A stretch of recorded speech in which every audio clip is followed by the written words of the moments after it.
Hola, muy buenos días. Son las 11:01, así que comenzamos. Pues bien, está claro que el brote de coronavirus es, ante todo, una tragedia humana, pero por supuesto tampoco cabe duda de que también está teniendo un enorme impacto en la economía y en las empresas. El contexto podemos decir que ha cambiado de una forma abrupta y esto nos lleva a adaptar nuestra estrategia, teniendo incluso en cuenta una nueva visión de medidas que antes nos resultaban algo exóticas para algunos, ¿no? Puede ser el caso del teletrabajo o de la robotización, y otras básicas y a veces infravaloradas, como pueden ser los servicios esenciales o los planes de continuidad de negocio. Por este motivo, en el evento de hoy hablaremos sobre el escenario al que nos enfrentamos, estrategias para fortalecer nuestra empresa, sobre tecnología que nos permite ser más eficientes, escalables y ahorrar costes, y sobre la importancia de la gestión para afrontar los cambios que ya están sucediendo dentro de nuestra organización. Todo esto de la mano de nuestros compañeros de Exevi, Pablo Avellanas, Javier Molina, Manuel Monterrubio, Óscar Martínez y Jaime Gullón.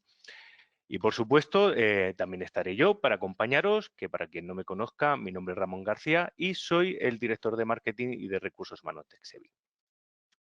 Bien, hace un momento hablaba del contexto con el que hemos empezado el año 2020.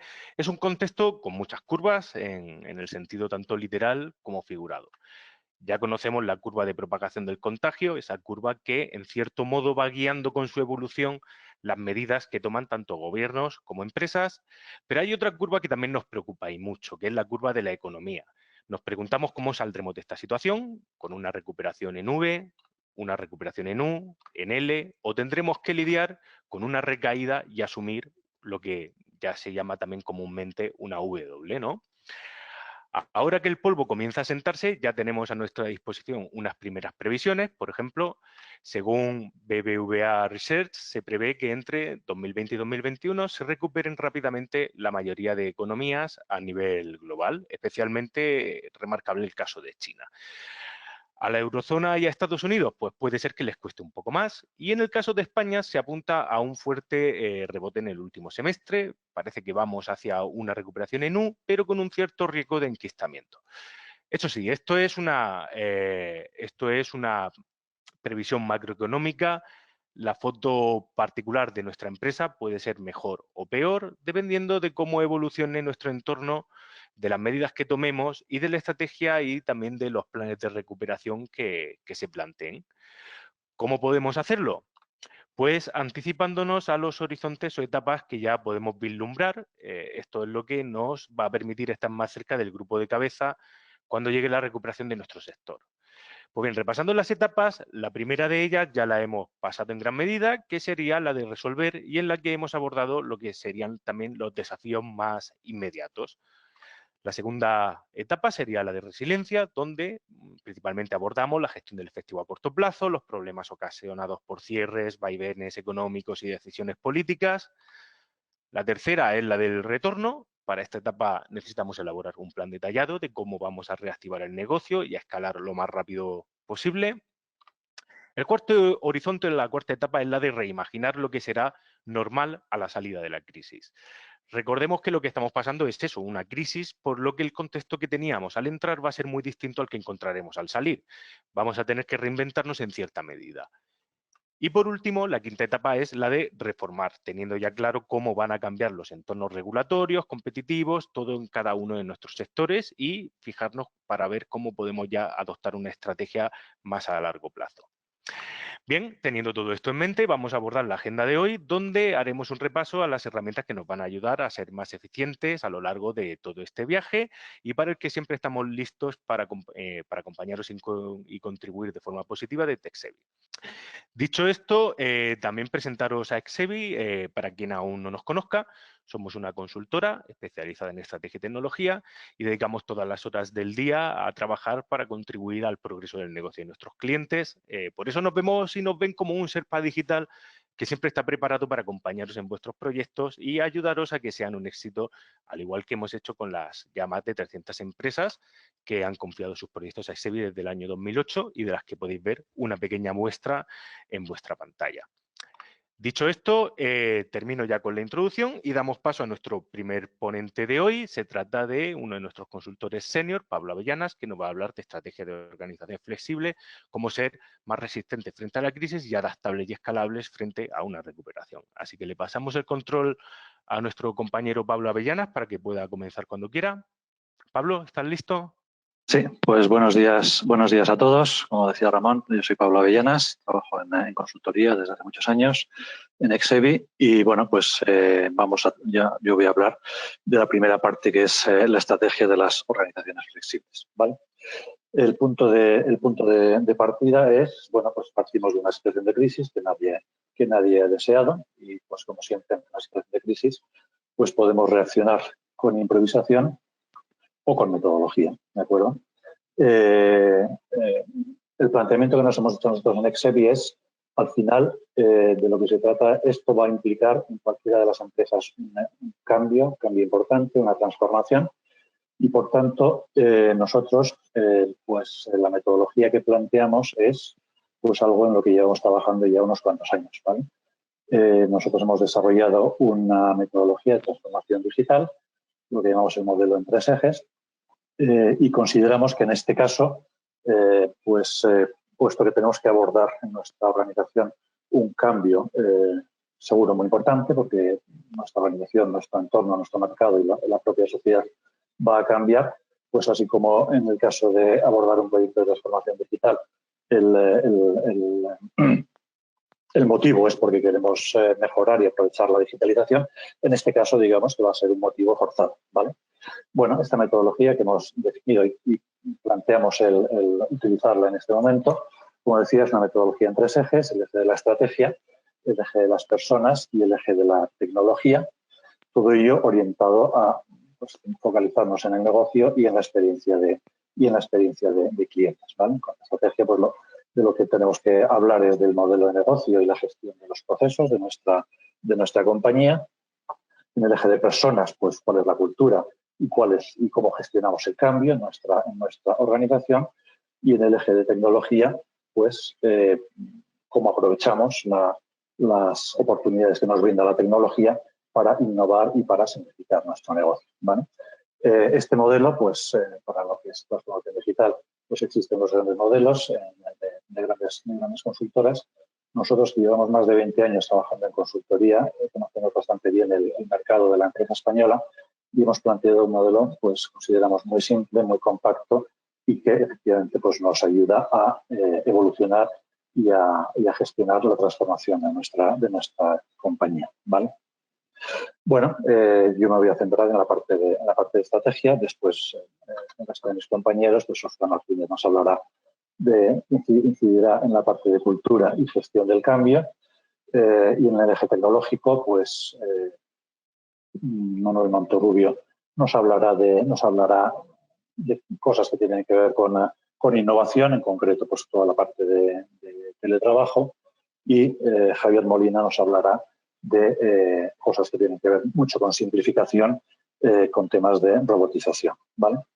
Bueno, pues hablando de estrategia, el proceso de reflexión estratégica que nosotros utilizamos con nuestros clientes es bastante sencillo, simple y bastante común en muchas organizaciones. Estamos definiendo cuál es la misión de nuestra organización, a qué nos dedicamos, cuál es nuestra visión, dónde queremos llegar, cuáles son nuestros valores. Con todo ello establecemos cuál es nuestro modelo de negocio y, un punto importante, dedicamos un esfuerzo importante a entender muy bien todos nuestros grupos de interés y a obtener pues, toda la información de requisitos y de cosas que están esperando nuestros grupos de interés, ¿vale? Un ejercicio de un DAFO, pues al final lo que hacemos es identificar los criterios de éxito, nos priorizamos, obtenemos los factores críticos de éxito y a partir de ahí pues establecemos cuáles van a ser nuestros objetivos estratégicos para conseguir esa visión y eso pues como lo troceamos en objetivos anuales y al final qué acciones tenemos que poner en marcha para gestionar para poner en marcha esta estrategia, ¿vale? Un punto importante final es que al final tenemos que desplegar la estrategia, ¿vale?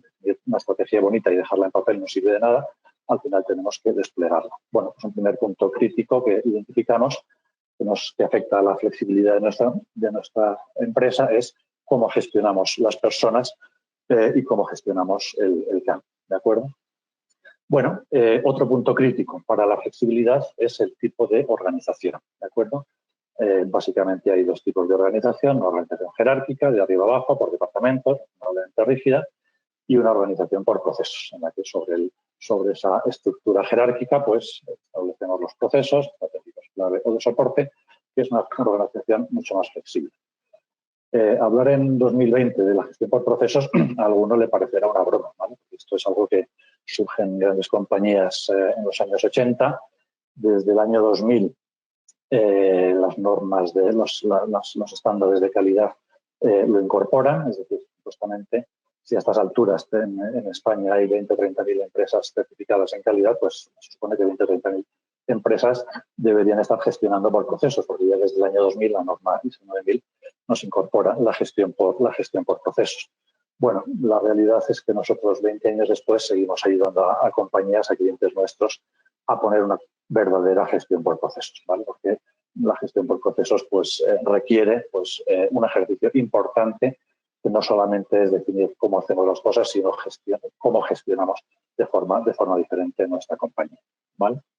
Bueno, otro de los puntos, cuando hablábamos, volviendo un poquito hacia atrás, a la hora de cuando establecemos nuestra reflexión estratégica, uno de los ejercicios que hacemos es un DAFA, ¿vale? Donde definimos pues, las debilidades, amenazas, fortalezas y oportunidades.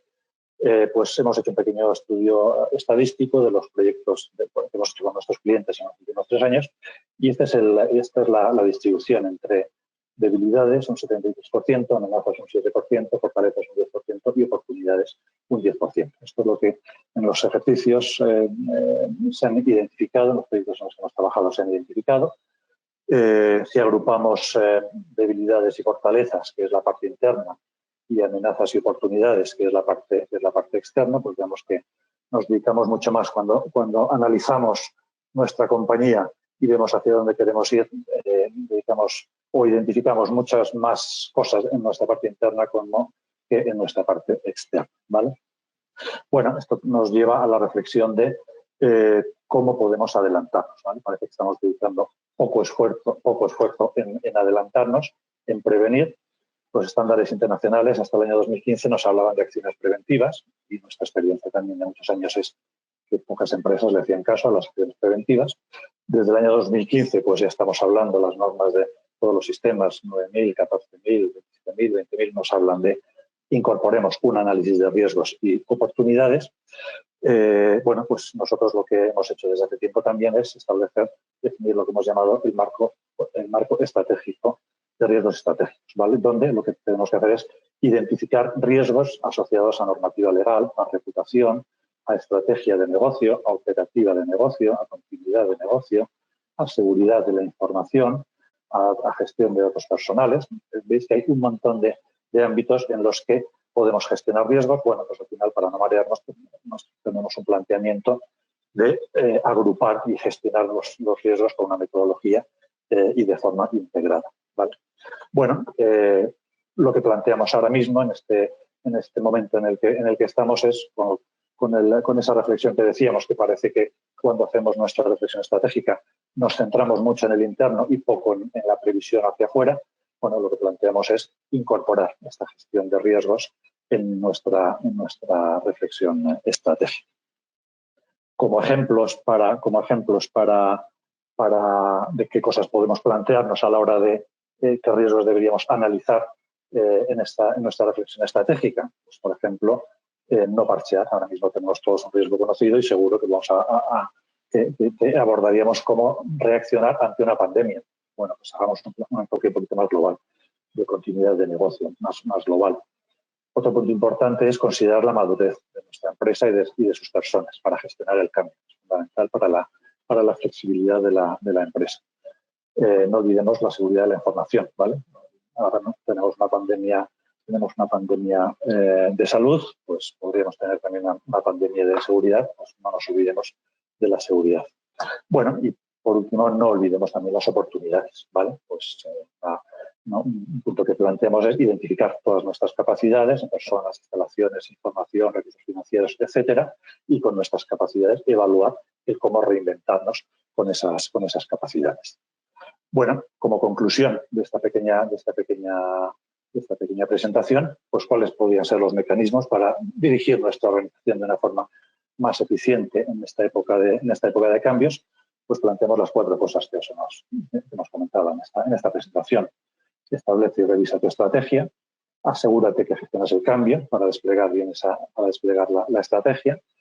Desarrolla e implanta una organización por los procesos. Seguro que tienes cosas, pero si es necesario, mejórala. Y incorpora la gestión de riesgos en esa reflexión estratégica. Bueno, pues esta era la presentación de la parte de estrategia. Pues nada, os doy paso al siguiente ponente, a Javier Molina, que es el director comercial del área de desarrollo, que nos va a hablar de automatización y robotización. Muchas gracias.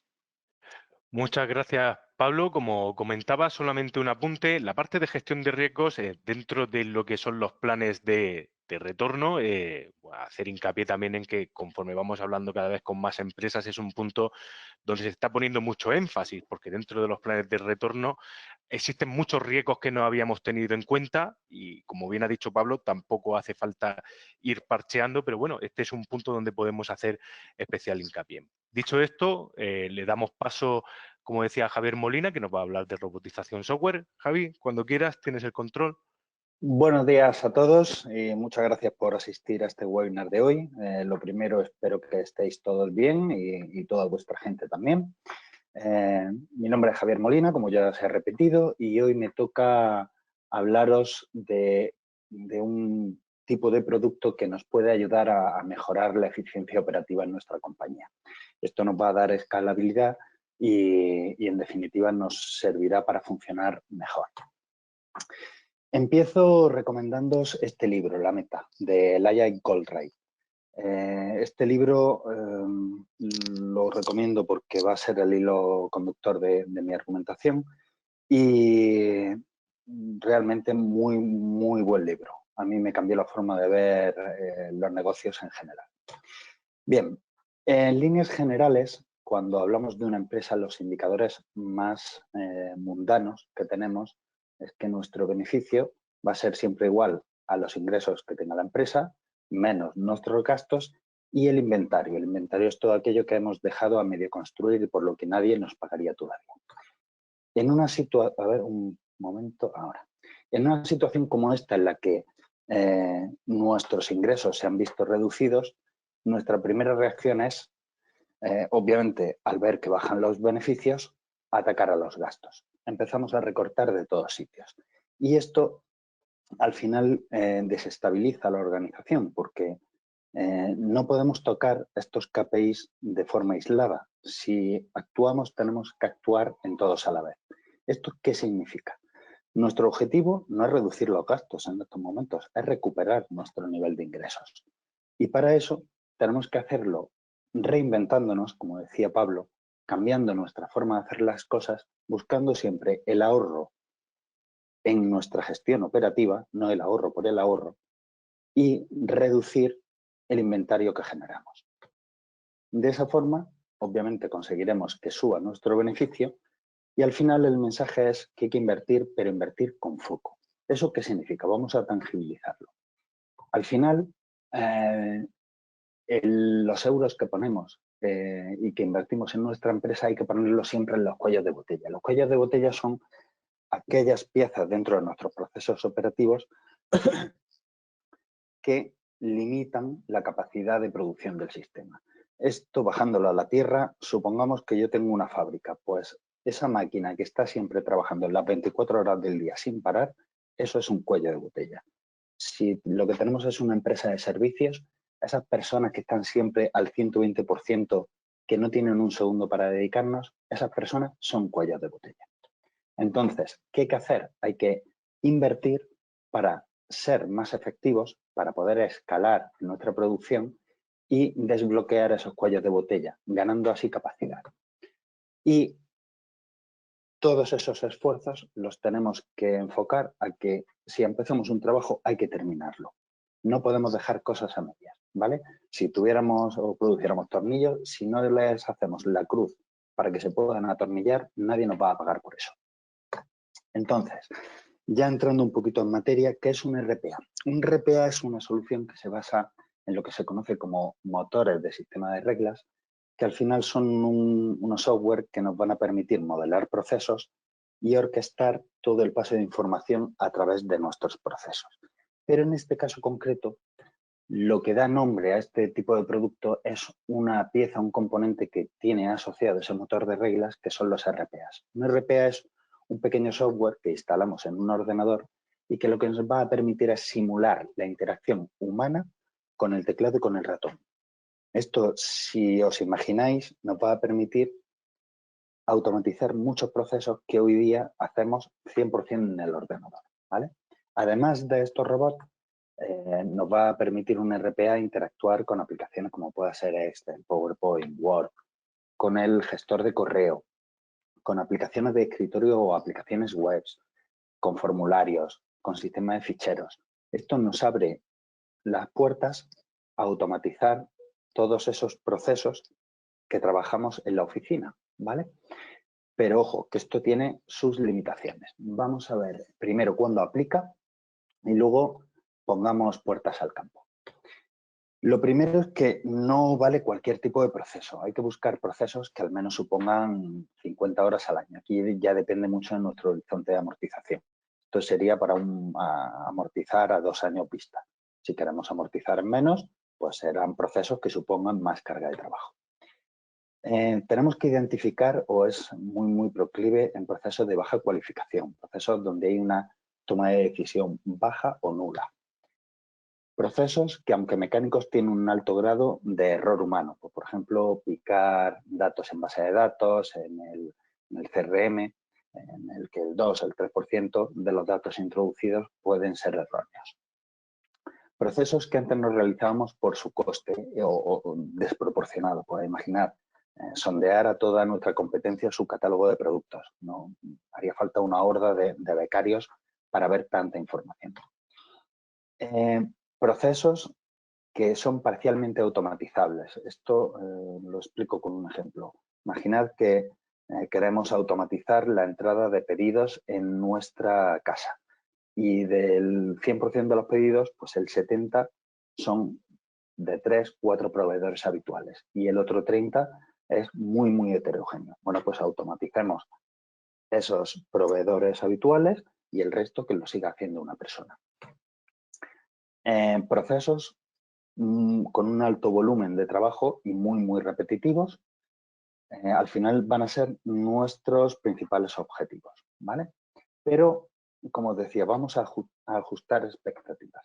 Un RPA no va a sustituir nunca a personas, solo se hace cargo de ese trabajo tedioso y farragoso que no quiere hacer nadie, ¿vale? ¿Por qué? Porque un robot no es inteligente. A un robot hay que darle el 100% del trabajo definido.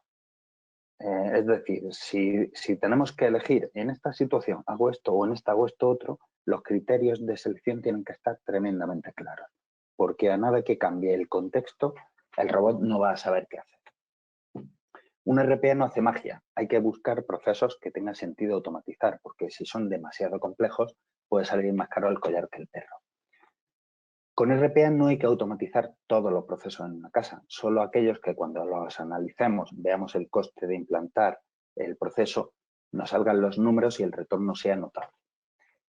Y también hay que tener en cuenta que los robots hay que mantenerlos actualizados en el tiempo, sobre todo en aquellos procesos en los que interactuamos con terceros, por ejemplo, con bancos, con webs, donde la tasa de cambios en la interfaz es bastante habitual, los bancos suelen cambiar todas las semanas algo, será necesario actualizar el robot.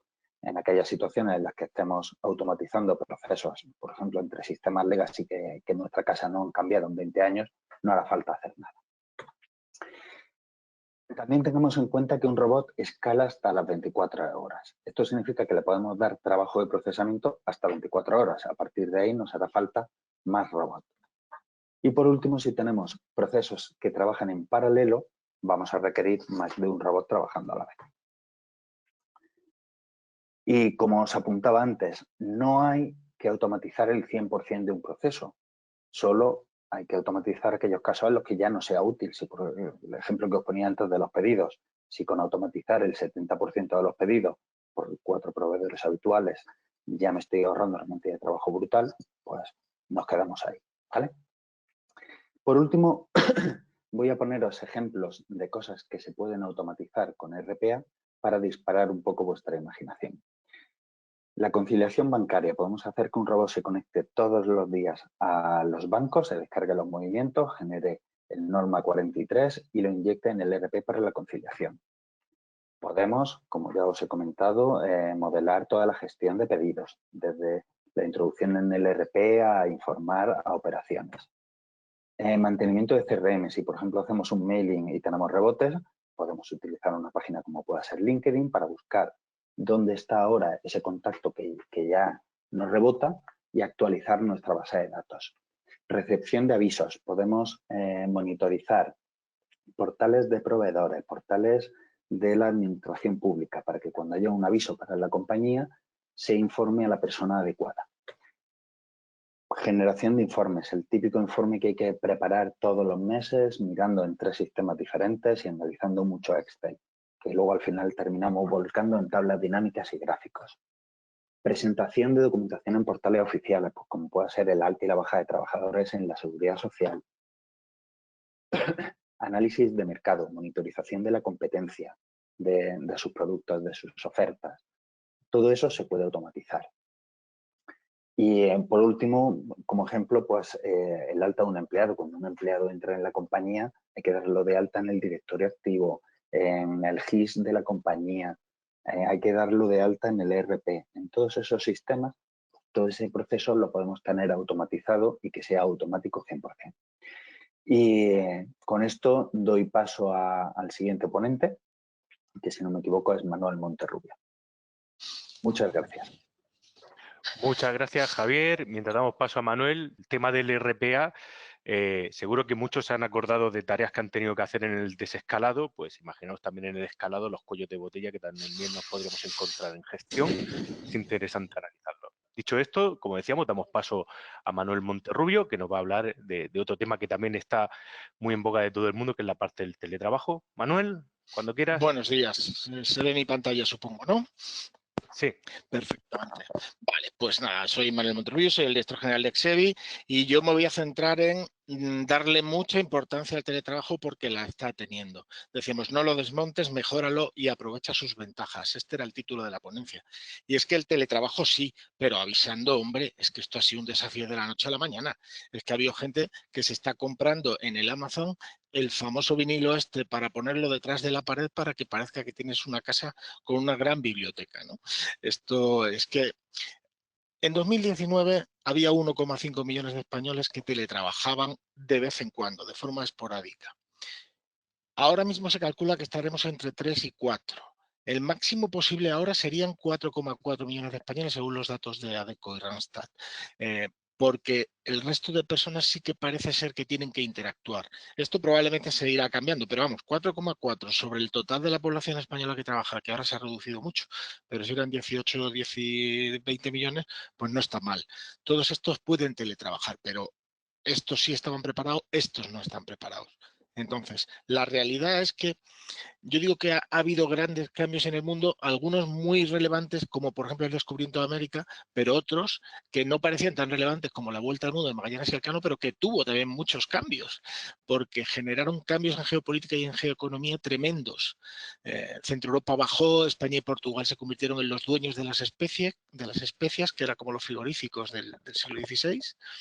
Sevilla y España se llenó de oro, la lengua mundial era el español y el portugués, porque fueron las que se extendieron en toda Asia y en toda América, y esto generó muchos nuevos empleos logísticos, intérpretes, etcétera. Y hubo grandes cambios en ciencia y tecnología. Se vio que la Tierra era inmensa, que era esférica, surgió la trigonometría, las tecnologías de navegación, y esto dio pie a barcos y empresas mucho más grandes de las que había y mucho más fuertes, en las primeras multinacionales reales, ¿no?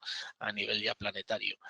Eso lo digo, lo dicho, era el yin y el yang. Y estos cambios grandísimos pueden ser el gran confinamiento. El gran confinamiento, no sé si terminamos de ver la influencia que va a tener a largo plazo, pero esto ha sido un shock mundial. y traerá grandes cambios en la geopolítica. Hay gente que dice que los continentes al menos se volverán autárquicos, si no los países, y la globalización se frenará. No lo sé, yo no estoy muy seguro, pero bueno, la inversión en sanidad contra la inversión en defensa crecerá. Y yo hago hincapié en el tema del teletrabajo, el teletrabajo contra los metros cuadrados de oficina, y esto no hay nada mejor que verlo en un caso propio. En el caso de Axevi, nuestra oficina a 600 y pico metros cuadrados en Génova está fenomenal, pero se nos estaba quedando ya muy, muy pequeña. Estábamos un poco justos, estábamos pensando en cambiarnos. Este cambio del teletrabajo nos ha llevado a renegociar y poder plantearnos estar muchísimos más años y tener a gente trabajando en casa. Ya teníamos el 12% de la plantilla teletrabajando habitualmente, pero ahora probablemente cambiará mucho más. Y luego, cambios en ciencia y tecnología, pues lo que decía, todos estos cambios del 5G, del IoT, de los robots, tanto los hardware como los software que ha contado hace un momento Javier Molina. Esto dará lugar a empresas mucho más digitalizadas. Las que nos digitalizan ya están haciéndose absolutamente inmensas, pero las más normales se digitalizarán mucho más y serán más resilientes, y probablemente el control y seguimiento que nos está permitiendo la tecnología del trabajo no ubicado, llamémoslo, o desubicados, como llaman algunos, pues nos dará una posibilidad al mundo rural y a menos contaminación. Y ya entrando en concreto en esto del teletrabajo, digo que hay muchos retos, pero también hay muchas ventajas. Hay muchos retos. Esta chica sí tiene un buen puesto de teletrabajo, con su portátil elevado, con su monitor, con su teclado y su ratón inalámbrico. Está bueno, supongo que no estará mucho tiempo en esa postura porque iría contra la PRL. Este pobre está mirando, su hijo está mirando la tele mientras él trabaja. Este hombre está con el portátil encima de una guía telefónica, y esta mujer, la pobre, ya es el colmo de los retos que tenemos que arreglar. Está teletrabajando con el móvil en la mano y el portátil y el niño dormido, ¿no? Pero también hay muchas ventajas. Todos estos retos traen muchas ventajas, lo que decía antes, pero lo resumo en 5 puntos. Employee experience. Hay mucha gente que está muy a gusto teletrabajando en casa. Ahorran dinero en comida, ahorran dinero en viajes, se concilian mejor con su familia o su gente, tienen una experiencia mejor, o eso se supone, sobre todo cuando ya no se desconfinen, ¿no? Lo que decía antes, ahora en oficina habrá muchos más procesos digitales, y la digitalización es una ventaja porque equilibra la eficiencia y la comunicación. La gente que tiene que estar todo el rato hablando con el compañero lo lleva mal en el teletrabajo, pero el que no, esto acelera la compañía. Green and Blue, lo que decía antes también, clima y salud. La gente va a dormir más, va a tener menos contaminación, y el clima es posible que algo le hagamos bueno. Esto es lo que parece. Y luego la disminución de la distancia al talento. La captación de talento ya puede ser en cualquier lugar. Estas ventajas surgen con el teletrabajo, y como decimos durante todo el seminario, hay grandes retos de personas, de procesos de cliente, de estrategia corporate. Todo esto va a afectar a todos estos grupos. Ya estamos tratando en el webinar y podemos tratarlo más en profundidad. Y yo me voy a centrar un poco más en esto de tecnologías de la información. Me quedan 5 minutos para hablar de eso, y hablaré de los 3 puntos: del usuario, de las infraestructuras y de los sistemas de información, de la seguridad de los sistemas de información. En cuanto al usuario, lo más importante a resaltar es esto que pongo aquí: mismo equipamiento en teletrabajo que en la oficina. No hace falta nada diferente, es el mismo. No voy a leerlo todo porque para eso tener la transparencia y os las mandaremos, pero resaltar algunos puntos en negrita, ¿no? El portátil que sea adecuado, la extensión de teléfono, montar una centralita virtual para la gente que está en remoto es baratísimo, y le puede sonar el teléfono en su propio móvil personal o en el PC. La ofimática toda en cloud, Dejémonos ya de licencias sueltas. Y luego aplicaciones de portal de empleado, de control horario y de comunicación interna. La comunicación interna cada vez es más importante, como sabéis. A nivel de seguridad de equipo, de ciberseguridad que le llamamos, pues obviamente todo el mundo tiene que tener su endpoint, su anti-malware en endpoint con EDR o XDR, el tema del cloud, las obligaciones comerciantes en cloud o escritorio remoto o con VPN, pero no de ninguna otra manera, porque si no, al final la seguridad se resiente mucho. El doble factor de autenticación, los BitLocker para encriptar, todo esto es prácticamente gratuito. Las copias de seguridad en la empresa, por supuesto, y los gestores de certificado y de claves. O sea, la gente que está trabajando con gestores de certificados está tiene mucho más fácil el poder firmar documentos e intercambiar documentos.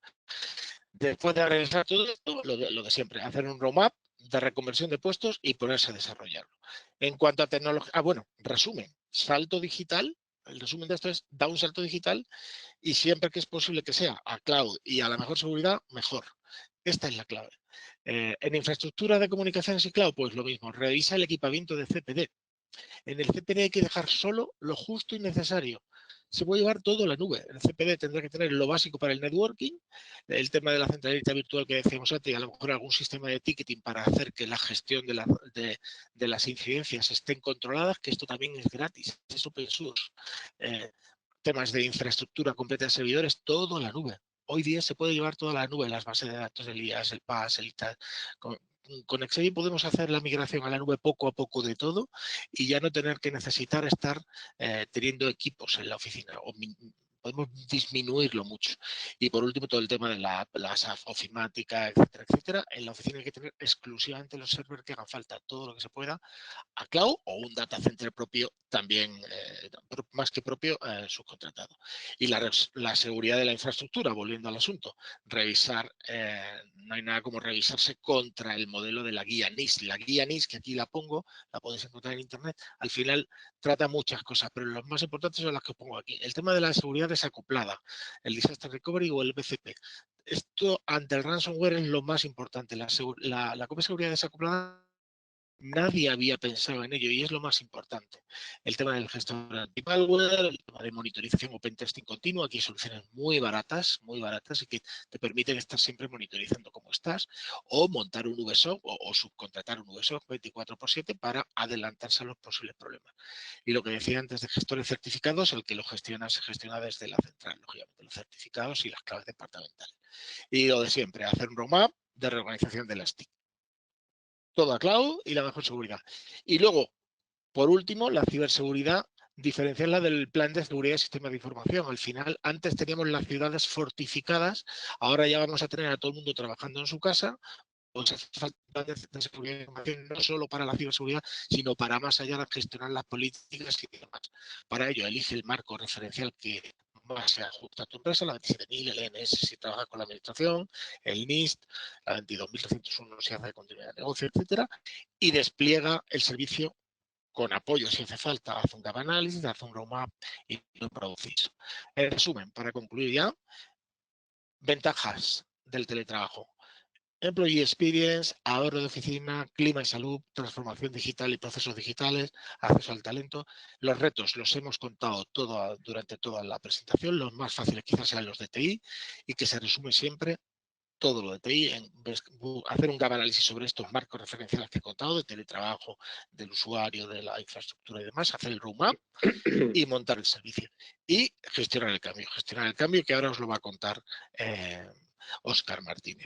En resumen, gráficamente esto, gap análisis con el marco referencial, hacer el plan de adecuación y montar ese servicio dentro de la empresa o con soporte de teletrabajo y de CISO. Y con esto terminamos. Ramón, Muchas todo gracias. tuyo, das paso a quien... Sí, muchas gracias, Manuel. Antes de dar el paso a Óscar, ha comentado lo de migración a cloud. Os recuerdo que nuestro próximo evento que podréis encontrar en la web hablará de esto, de cómo migrar a cloud. Y os dejo un dato. El uso de los servicios de Azure en la nube han crecido un 775% durante el confinamiento. De esto ya hablaremos más en este evento. Mientras tanto, hablamos de un punto que ha dejado un poco más abierto Manuel Monterrubio, que es de la gestión del cambio y de lo que nos va a hablar nuestro compañero Óscar Martínez. Óscar, cuando quieras. Muy bien. ¿Se ve bien? ¿Se me escucha, Ramón? Sí, todo perfecto. Perfecto. Bueno, igual que Javier, espero que estéis todos bien, vuestras familias y vosotros, que sigáis todos bien. Voy a hacer un pequeñito reencuadre. Como comentaba Ramón, pues tenemos 5 horizontes sobre los que actuar. Bueno, yo lo que voy a comentaros afecta a los 3 finales, al 3, que es el retorno.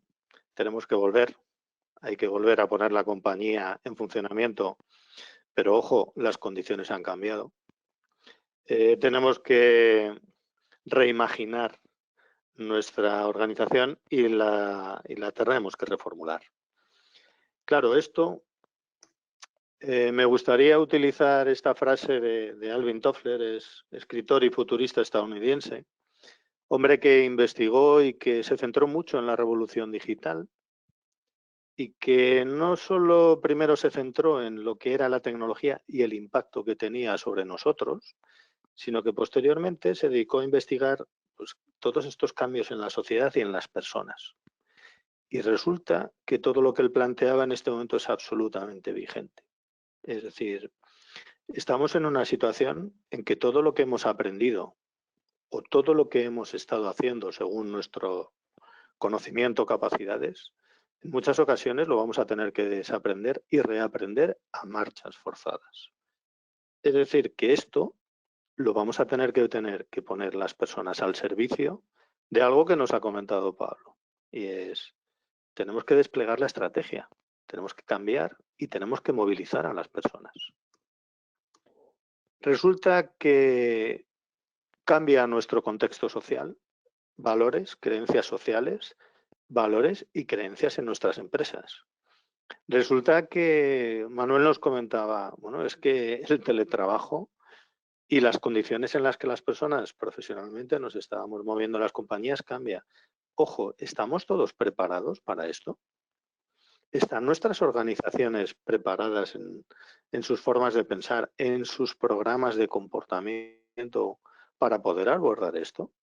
Y por último, ¿cómo vamos a alinear todo esto para que realmente los resultados de nuestras compañías cambien y se alineen a un nuevo escenario que nos va a contar Jaime? Un nuevo escenario en el que los paradigmas no van a ser los mismos y que tiene que existir una metamorfosis. Es decir, esto cambia absolutamente todo lo demás. Claro, esto no se puede improvisar, ya lo comentaba Pablo.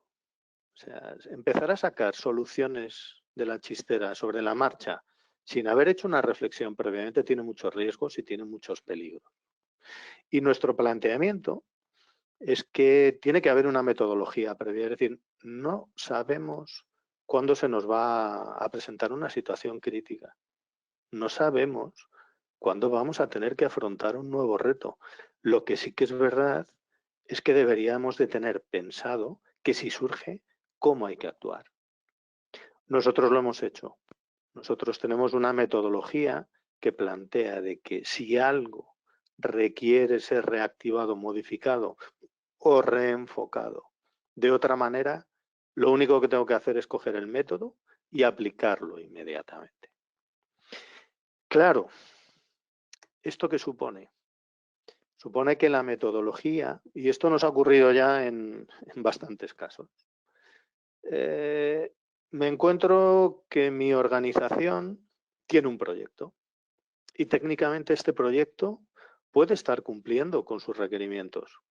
Ahora, ese proyecto no ha cumplido con el cambio y la transformación que necesitaba la compañía. En los casos grandes compañías con los que hemos trabajado, ¿qué te encuentras? Bueno, pues yo contrato a grandes consultoras, o grandes o medianas consultoras. Cada consultora tiene su metodología de proyecto. Ahora, ¿en qué medida esos proyectos están dando lugar a que mi capital humano y mi talento esté cambiando y transformando para que los resultados sean los que quiere mi organización o mi estrategia? Bueno, en muchos casos esto no está alineado. Yo puedo encontrarme un jefe de proyecto que puede estar en sistemas, que puede estar en recursos humanos, que puede estar en diferentes áreas y técnicamente está moviendo el proyecto, sí. Pero las soft skills, las habilidades y lo que son las creencias de mi personal no está cambiando. Simplemente comentar con vosotros estos datos que son de escuelas de negocio, que dicen que ¿por qué fracasan los líderes ante situaciones de este tipo? Fijaros lo que aparece, que en más del 70% de las ocasiones, por falta de visión estratégica de lo que va a ocurrir. En más del 50% de las ocasiones, porque no son capaces de tener una metodología que movilice a su equipo con unos objetivos comunes y de manera integrada. Y ojo, en más del 50%, que esos líderes no tienen la sensibilidad adecuada para que los demás gestionen ese cambio. Bueno, creo que son datos bastante relevantes que deberíamos de reflexionar sobre ellos. En el fondo, ¿qué es lo que nos estamos encontrando? Pues que hasta la fecha, hasta ahora, o en futuras situaciones de retos, nosotros tenemos un mundo, tenemos una forma de ver las cosas, nuestra compañía, como antes planteaba Pablo. Es curioso que en todos los ejercicios de estrategia se hace mucho hincapié en analizar lo de dentro y se ve poco lo de fuera. Se analizan ciertas cosas, pero no hay siempre una vigilancia del entorno, una comprensión de lo que hay ahí. Sea lo que sea, las personas de la organización, los equipos directivos, los líderes, pues hacen su interpretación. Hasta la fecha han hecho una interpretación. Esa interpretación ha dado lugar a estados emocionales y de comportamiento de las personas. Es decir, tanto las organizaciones como las personas tienen sus creencias, tienen sus programas, es decir, su historia, su educación, de dónde vienen, cómo se comportan para responder con sus capacidades a todo lo que está ocurriendo ahí. Y lo que ocurre es que en este momento eso tiene que cambiar. Es decir, estamos en un escenario distinto que requiere nuevas interpretaciones y que requieren nuevos estados emocionales. Y ojo, con una intención positiva. Es decir, tenemos que reformular o reprogramar todas esas estructuras. Nosotros dentro de la metodología, ¿qué es lo que hemos hecho? Pues, aparte de comprender la nueva situación de la empresa, lo que hemos hecho es estructurar un modelo que permite comprender la nueva estructura de creencias que deben de tener las personas. Es decir, si yo antes funcionaba de una determinada manera y me daba unos resultados, ¿cómo debo de actuar en el nuevo escenario para que realmente consiga otros resultados mejores, pero con una estructura de negocio o con unas formas de actuar completamente distintas? Bueno, pues hemos hecho esa correlación, porque en el fondo lo que necesitamos es que esta metodología, que está definida, está en formato de proceso, esta metodología funcione. ¿Y cómo funciona? Bueno, pues nos encontramos 4 grandes bloques. Es decir, una compañía tiene su estrategia y dice, vale, yo tengo un proyecto definido, yo hago un business case y digo, esto lo tengo que meter y va a ser un proyecto que me tiene que dar un resultado conforme a lo que necesito en mi modelo de negocio. Muy bien. ¿Cómo hago el análisis de a quiénes impactan, cuánto les impactan, qué volumen de transformación genera, qué coste, qué beneficio tiene ese proyecto, qué riesgos tiene? Es decir, ¿cuál sería todo aquello que yo debería de contemplar antes de ponerme a iniciar el proyecto? Seguramente todos habréis leído algo de Sun Tzu, el famoso arte de la guerra, que dice, no te metas en un lío sin saber en qué tipo de lío te vas a meter. Pues evidentemente, aquí lo que hemos desarrollado es todo lo necesario para saber en qué medida ese cambio tiene una profundidad y en qué medida ese cambio impacta en procesos, en organización, en funciones, en personas, en todo lo que sea necesario.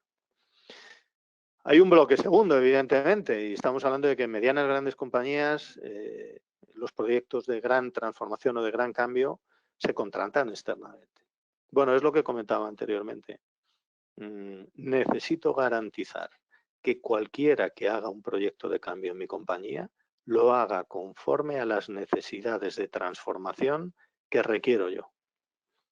Puede ser que técnicamente el proyecto esté perfecto. Ahora las personas se siguen comportando exactamente igual.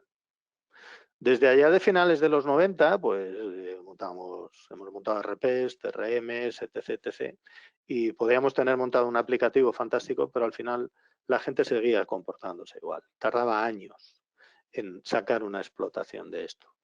Bueno, yo creo que es un lujo, y desde Exevi creemos que es un lujo, el permitir que haya personas que, aunque la organización haya invertido en tecnología y haya invertido en unos recursos externos, pues no esté generando ese cambio.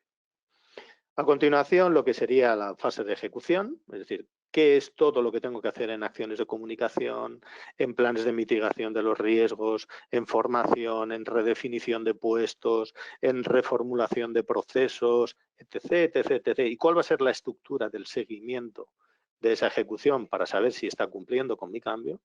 Para, por último, hacer la implantación y tener los KPIs que demuestran que al final todo lo que he hecho, no solo técnicamente el proyecto ha terminado, sino que a lo largo del tiempo está gestionando el cambio de los comportamientos, el cambio de las creencias y al final existe un retorno en la compañía que es el que realmente quería cuando hemos hecho inicialmente ese business case.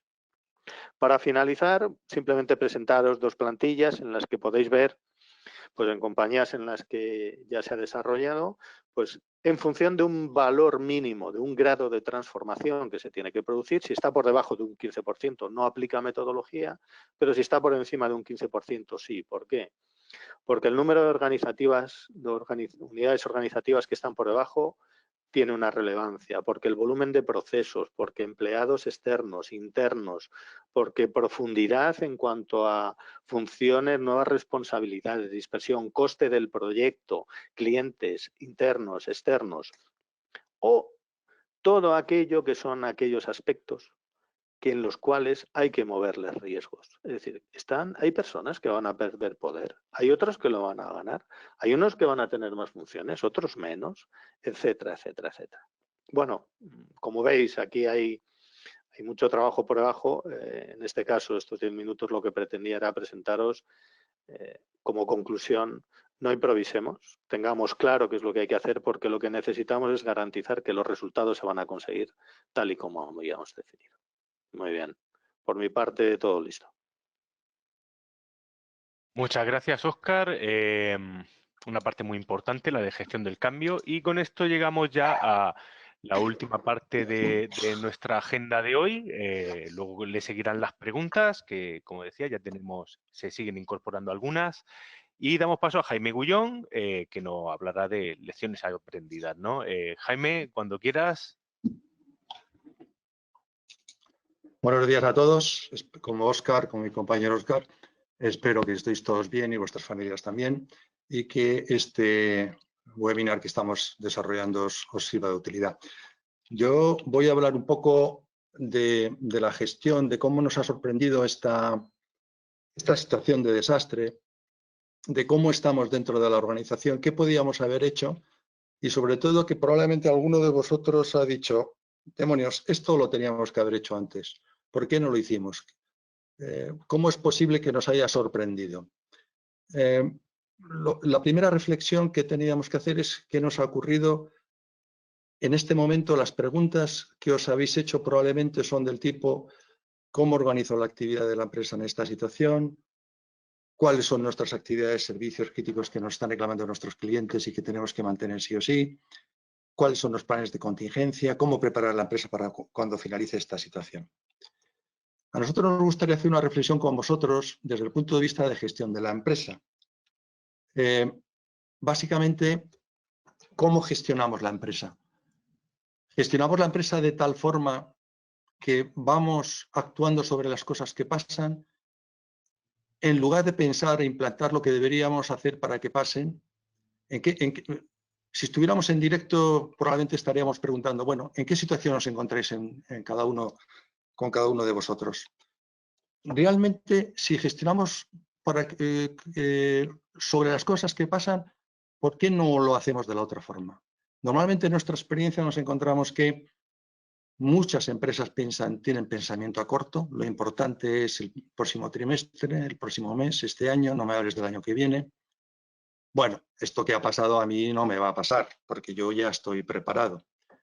Aceptamos el riesgo y decir, mira, si me pasa, pues que sea lo que Dios quiera.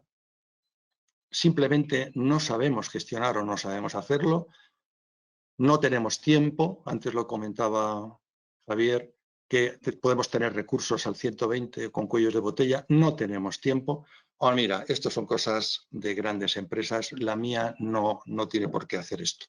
Básicamente estamos tratando el día a día y probablemente solo lo urgente. ¿Qué deberíamos haber hecho? ¿Qué podemos hacer? Ya nos ha pasado una vez, no esperemos a que nos pase otra vez. Nuestra propuesta es no solamente cambiar nuestra forma de gestionar la empresa para atender estas situaciones, sino para atender el día a día y que nuestra empresa sea muchísimo más eficiente. Os proponemos dos tipos de acciones, unas encaminadas a reaccionar, es decir, Pablo hablaba de riesgos, pues estaríamos hablando de contingencia. Si ha ocurrido, ¿qué hago? Y otras que es para afrontar mejor, es decir, mitigar todo aquello que me podría pasar gestionando de otra forma. Básicamente, las de contingencia sería tener un plan de continuidad. Nosotros hemos hecho eventos con vosotros, con algunos habéis participado, en el cual decíamos, ojo, un plan de continuidad, estamos casi siempre pensando en un mundo tecnológico en que la tecnología nos va a fallar y nos va a dejar el CPD tirado, la base de datos tirada, y siempre comentamos, ojo, que los grandes desastres, las grandes situaciones de catástrofe no vienen por tecnología, vienen por eventos naturales como puede ser un terremoto, un incendio, una inundación o una pandemia. Básicamente, un plan de continuidad es estar preparado para que la organización siga funcionando en esa situación. Ahí lo estáis viendo. ¿Qué es un desastre? Pues básicamente cada empresa define lo que es un desastre, pero ahí tenéis un ejemplo.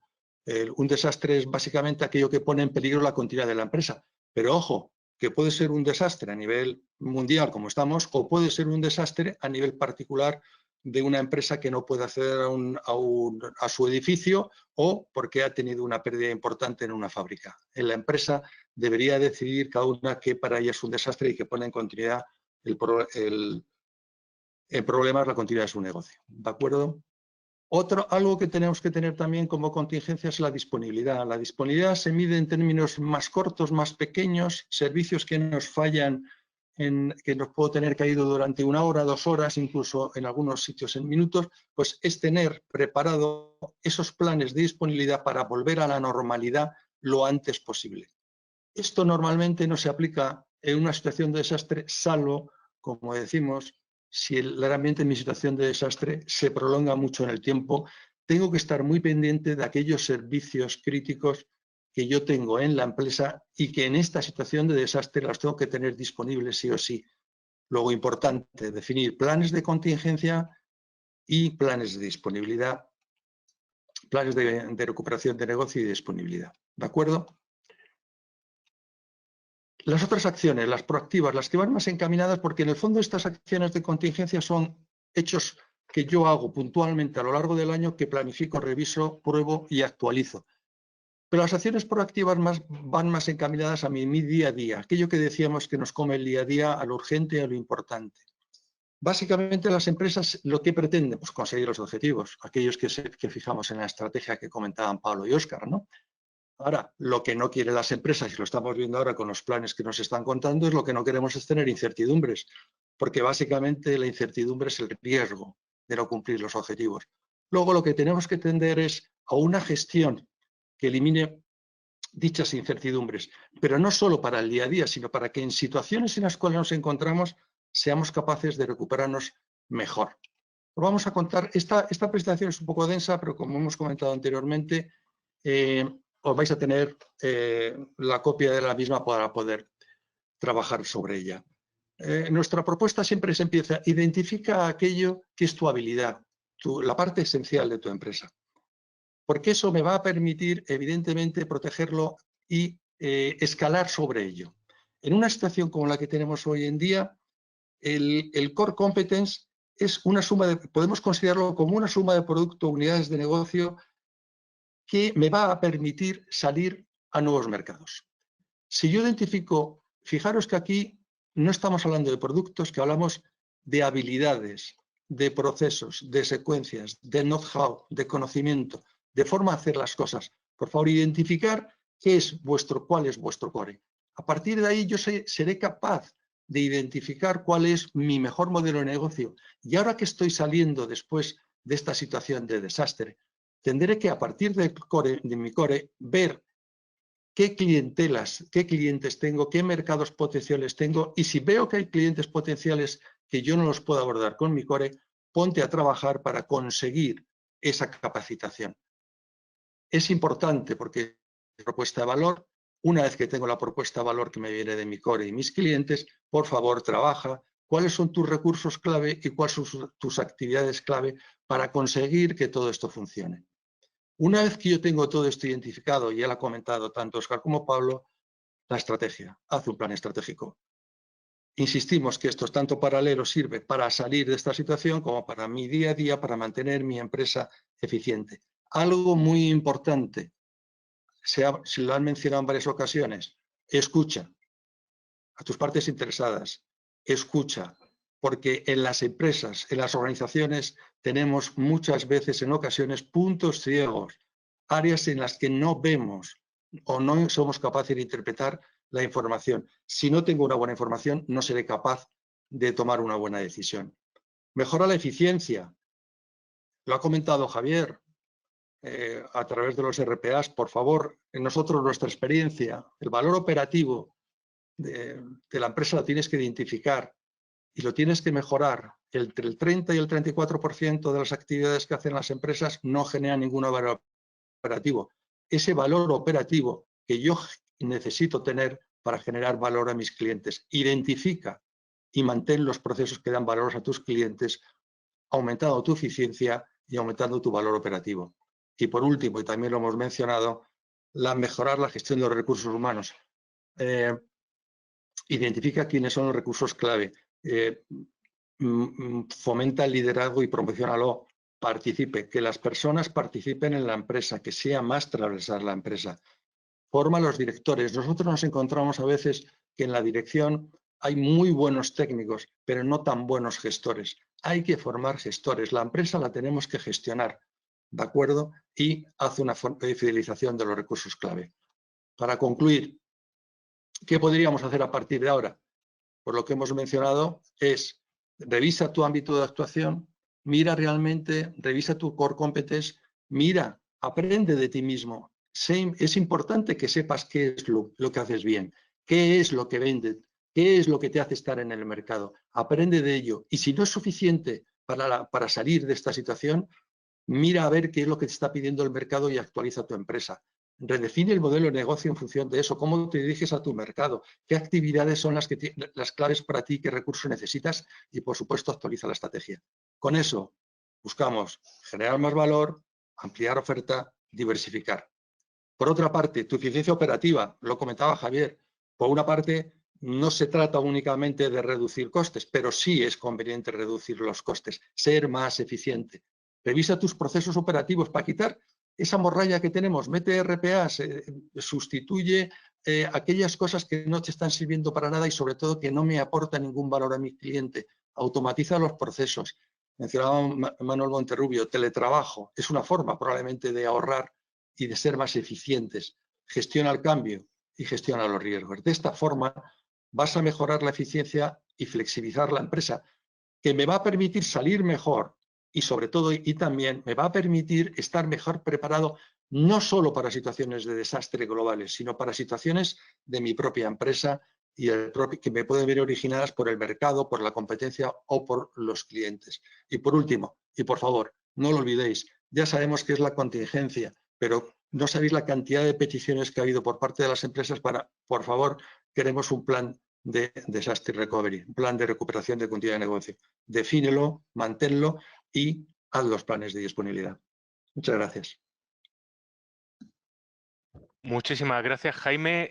Si estáis interesados en alguno de estos temas, tenéis que saber que nosotros está el 100% de la plantilla trabajando desde el primer día. No dejamos de trabajar ni un solo día para seguir ayudándoos a vosotros y a contribuir a que vuestro negocio progrese y siga mejorando, incluso en estos tiempos tan complicados que vivimos, que para eso estamos todos, para ser todos juntos mucho más fuertes.